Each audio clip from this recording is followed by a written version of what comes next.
for those in the audience that don't know what's involved with a dialect coach, could you briefly explain, because some people might think it's almost like speech therapy, something very, very difficult, pulling teeth and stuff, but maybe you could briefly elaborate. It's about regions of America maybe have different rhythms. I think if you're living in a country, sometimes it's difficult to hear those because you're too close to them. I don't know. I mean, areas of New York, I'd find a problem knowing what to do there, but there are representations that you can see on a page that you can then, I can only describe it like this, you sort of embed them in your system. So you're working with a coach who's saying, here are the vowel sounds for this region, and so it would be a or a, you know, you go through it, not word by word, you try and get a flow on a sentence, and often what we do is tape it, or listen to somebody who is already taped from a region, and you kind of get that in your system. You get the feel of a place.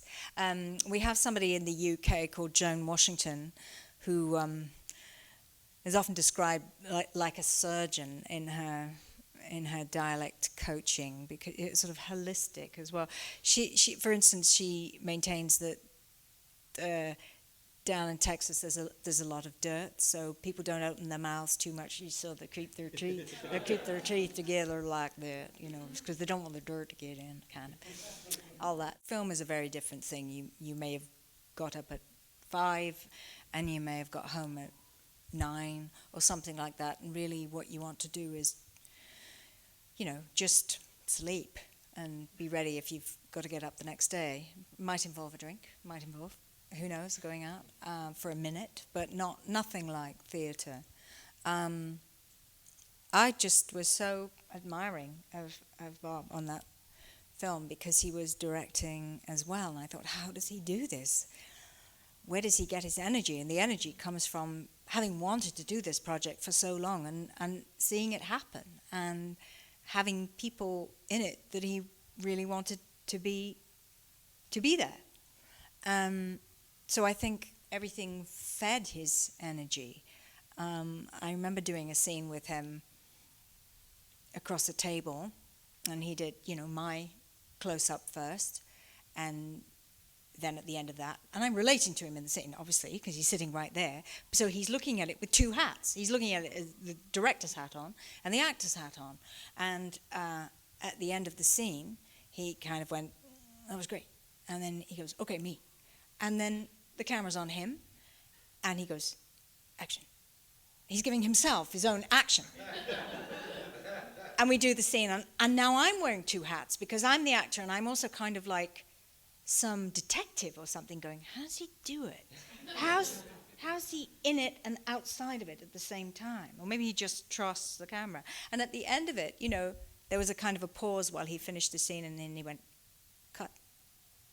And I said, that's the loneliest thing I've ever heard.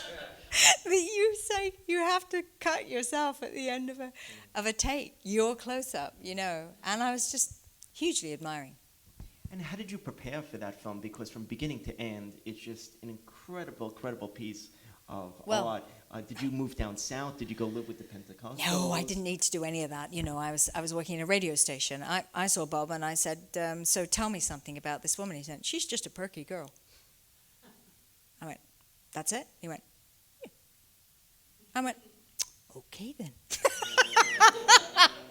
And I went off and found myself a perky girl. And, you know, she's overawed by this guy, him in his intensity and his energy and his mission, and he's too much for her.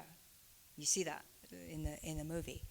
I was terribly shy around him, I have to say.